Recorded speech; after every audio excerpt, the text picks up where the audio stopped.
പ്രിയ സുഹൃത്തുക്കളെ, കേരളത്തിലെ സ്തനാർബുദത്തിനെക്കുറിച്ച് സംസാരിക്കാനാണ് ഞാൻ ഉദ്ദേശിക്കുന്നത്. 2018 ലാൻസെറ്റ് എന്ന് പറയുന്ന മാഗസിൻ ഇന്ത്യയിലെ ക്യാൻസർ ബർഡനെക്കുറിച്ച് ഒരു ലേഖനം പ്രസിദ്ധീകരിച്ചത്. ഈ ലേഖനത്തിൽ ഏതാണ്ട് ഒരു 5 വർഷം കൊണ്ട് ക്യാൻസറിലുണ്ടായ നിരക്ക് മാറ്റങ്ങളാണ് പ്രതിപാദിച്ചിരുന്നത്. ഈ പടത്തിൽ നിങ്ങൾക്ക് കാണാം, പല നിറങ്ങളിൽ, ചുവപ്പിനോട് അടുത്ത നിറങ്ങൾ മുതൽ മഞ്ഞ നിറം വരെയുള്ള രീതിയിൽ സംസ്ഥാനങ്ങളെ അടയാളപ്പെടുത്തിയിരിക്കുകയാണ്. ഇതിൽ എത്രത്തോളം ചുവപ്പ് കൂടുതലാണോ ആ സംസ്ഥാനങ്ങളിൽ ക്യാൻസറിൻ്റെ നിരക്ക് കൂടുതലാണ്. ഈ ലേഖനമനുസരിച്ച് കേരളത്തിലും അതുപോലെ മിസോറാമിലും ആണ് അർബുദത്തിൻ്റെ നിരക്ക് ഏറ്റവും കൂടുതലുള്ളത്. ഇത് നമ്മളെ ഭയപ്പെടുത്തുന്ന ഒരു സംഗതിയാണ്. സ്തനാർബുദത്തിൻ്റെ കാര്യം എടുക്കുകയാണെങ്കിൽ ഏതാണ്ട് 12,000-ഓളം സ്തനാർബുദങ്ങളാണ് കേരളത്തിൽ ഒരു വർഷം നിർണ്ണയിക്കപ്പെടുന്നത്. ഇതിൽ 2019 കണക്കനുസരിച്ച് ഏതാണ്ട് 2172 സ്തനാർബുദങ്ങളാണ് RCCയിൽ രജിസ്റ്റർ ചെയ്യപ്പെട്ടത്. ക്യാൻസറിനെ കുറിച്ചുള്ള കണക്കുകൾ പ്രധാനമായും 2 സോഴ്സുകളിൽ നിന്നാണ്. ആശുപത്രി കേന്ദ്രീകരിച്ചുള്ള ഹോസ്പിറ്റൽ ബേസ്ഡ് ക്യാൻസർ രജിസ്ട്രി, അതുപോലെ തന്നെ ഒരു ജില്ലകൾ കേന്ദ്രീകരിച്ചുള്ള പോപ്പുലേഷൻ ബേസ്ഡ് ക്യാൻസർ രജിസ്ട്രി. തെക്കൻ ജില്ലകളിൽ ഇത് രണ്ടും കൈകാര്യം ചെയ്യുന്നത് RCC ആണ്. RCCയിലെ വരുന്ന രോഗികളുടെ ക്യാൻസർ നിരക്കിനോടൊപ്പം തിരുവനന്തപുരത്തും അടുത്തുമുള്ള ജില്ലകളിലെ ക്യാൻസറുകളുടെ എണ്ണവും കണക്കാക്കുന്നത് RCC ആണ്.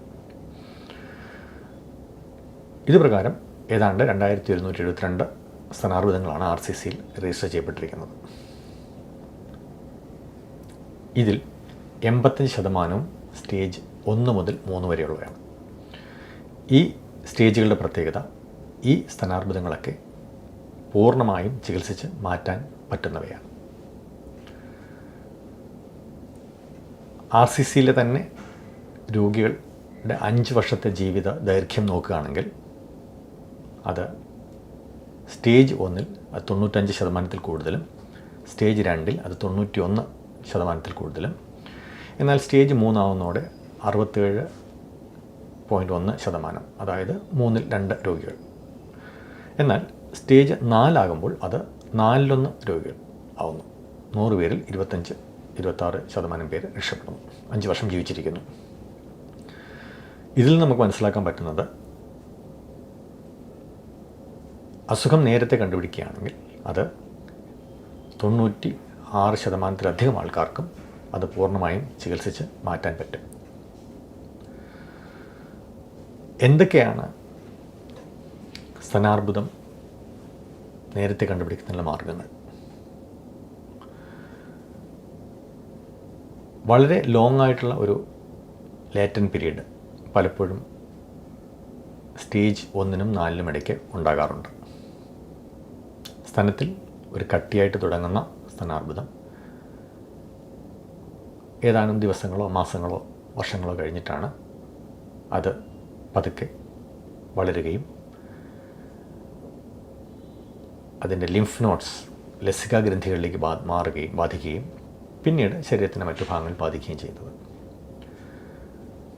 അതുകൊണ്ട് തന്നെ അത് സ്തനത്തിൽ കട്ടി മാത്രമായിരിക്കുന്ന സമയത്ത് കണ്ടുപിടിക്കുകയാണെങ്കിൽ പൂർണ്ണമായും ചികിത്സ നടത്താൻ സാധിക്കും. എന്നാൽ ഞാൻ നേരത്തെ പറഞ്ഞ കണക്ക് 12,000-ഓളം സ്തനാർബുദങ്ങളിൽ ഏതാണ്ട് 2,000-ഓളം എണ്ണം RCC പോലുള്ള സ്ഥാപനങ്ങളിൽ വരുന്നു. അതുപോലെ തന്നെ ഒരു നേരിയ ശതമാനം ക്യാൻസറുകൾ മറ്റ് ക്യാൻസർ ആശുപത്രികളിലും ചെല്ലുന്നു. എന്നാൽ ഒരു ബഹുഭൂരിപക്ഷം ക്യാൻസർ രോഗികളുടെയും സർവൈവൽ നമുക്ക് ലഭ്യമല്ല. ഈ RCCയിലും അതുപോലുള്ള ക്യാൻസർ ആശുപത്രികളിലുമുള്ള ക്യാൻസർ വിമോചന നിരക്ക് ഏതൊരു പുരോഗമിച്ച വിദേശ രാജ്യങ്ങളിലെ പോലെ തന്നെയാണ്. എന്താണ് ഇതിൻ്റെ കാരണം എന്ന് നമുക്ക് അന്വേഷിക്കാം. സ്തനാർബുദം പലപ്പോഴും ഒരു കൂട്ടം ഡോക്ടർമാർ ചികിത്സിക്കേണ്ട ഒരു അസുഖമാണ്. രോഗനിർണയം നടത്തുന്ന റേഡിയോളജിസ്റ്റ് ഉൾപ്പെടെ അത് കറക്റ്റായി എന്ത് തരം ക്യാൻസറാണെന്നറിയുന്ന പതോളജിസ്റ്റും അതിന് ഓപ്പറേഷൻ ചെയ്യുന്ന സർജിക്കൽ ഓങ്കോളജിസ്റ്റും അതിന് കീമോതെറാപ്പി കൊടുക്കുന്ന മെഡിക്കൽ ഓങ്കോളജിസ്റ്റും റേഡിയേഷൻ ചികിത്സ കൊടുക്കുന്ന റേഡിയേഷൻ ഓങ്കോളജിസ്റ്റും എല്ലാം അടങ്ങുന്ന ഒരു വലിയ ടീമാണ് ഈ സ്തനാർബുദം ചികിത്സിക്കേണ്ടത്. അതുപോലെ തന്നെ രോഗ ചികിത്സയ്ക്ക് മുമ്പായിട്ട് രോഗം കറക്റ്റായിട്ട് നിർണ്ണയിക്കുകയും ചെയ്യുന്നത് അത്യാവശ്യമാണ്. പലപ്പോഴും ഒരു സ്തന ശസ്ത്രക്രിയ കഴിഞ്ഞതിന് ശേഷം സ്തനാർബുദം നിർണ്ണയിക്കപ്പെടുമ്പോൾ അതിനുശേഷമുള്ള ചികിത്സ ഫലപ്രദമാകാതെ വരാൻ സാധ്യതയുണ്ട്. ഏത് തരം ആൾക്കാരിലാണ് സ്തനാർബുദം കൂടുതലായിട്ട് വരാൻ സാധ്യതയുള്ളത്? ഇതിൽ നമുക്ക് മനസ്സിലാക്കേണ്ട ഒരു കാര്യം, സ്തനാർബുദത്തിൻ്റെ 2 പ്രധാന റിസ്ക് ഫാക്ടേഴ്സ് എന്നത് സ്ത്രീ എന്നത്, അതായത് ജെൻഡർ, അതുപോലെ തന്നെ 2 നമ്മുടെ വയസ്സ്. പ്രായം ചെന്ന സ്ത്രീകളിൽ പെട്ടെന്ന് പ്രത്യക്ഷപ്പെടുന്ന കട്ടികളൊക്കെ ഒട്ടുമിക്കാലും സ്തനാർബുദമാകാൻ സാധ്യതയുണ്ട്. അതുകൊണ്ട് തന്നെ അത് കൃത്യമായ രോഗനിർണയം ചികിത്സയ്ക്ക് മുമ്പോ അല്ലെങ്കിൽ ഓപ്പറേഷന് മുമ്പോ ചെയ്യേണ്ടത് അത്യാവശ്യമാണ്. എന്താണ് ഈ ടെസ്റ്റ്? ട്രിപ്പിൾ ടെസ്റ്റ് എന്ന് പറയുന്ന 3 രോഗനിർണയോപാധികളാണ് സ്തനാർബുദത്തിന് പ്രാചീനത്തിലുള്ളത്.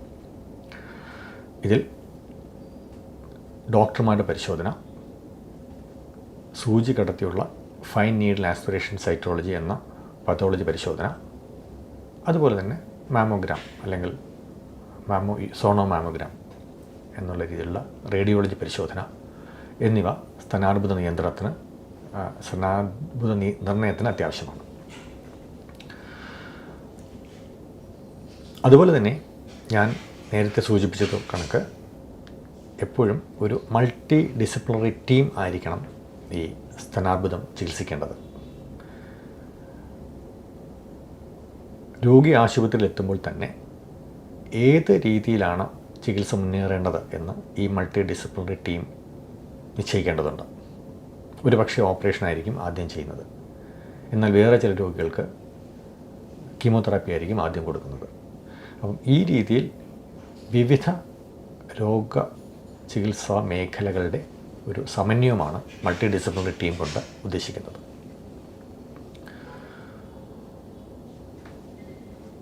അതുകൊണ്ട് തന്നെ കേരളത്തിലെ സ്തനാർബുദത്തെ നമുക്ക് നിയന്ത്രിക്കണമെങ്കിൽ പ്രധാനമായും ഈ രോഗം നേരത്തെ തന്നെ കണ്ടുപിടിക്കേണ്ട അത്യാവശ്യമാണ്. വേണ്ടത്ര ടെസ്റ്റുകൾ നടത്തി കൃത്യമായ രോഗനിർണയം സ്തനാർബുദ ചികിത്സയ്ക്ക് മുമ്പായിട്ട് നടത്തിയിരിക്കണം.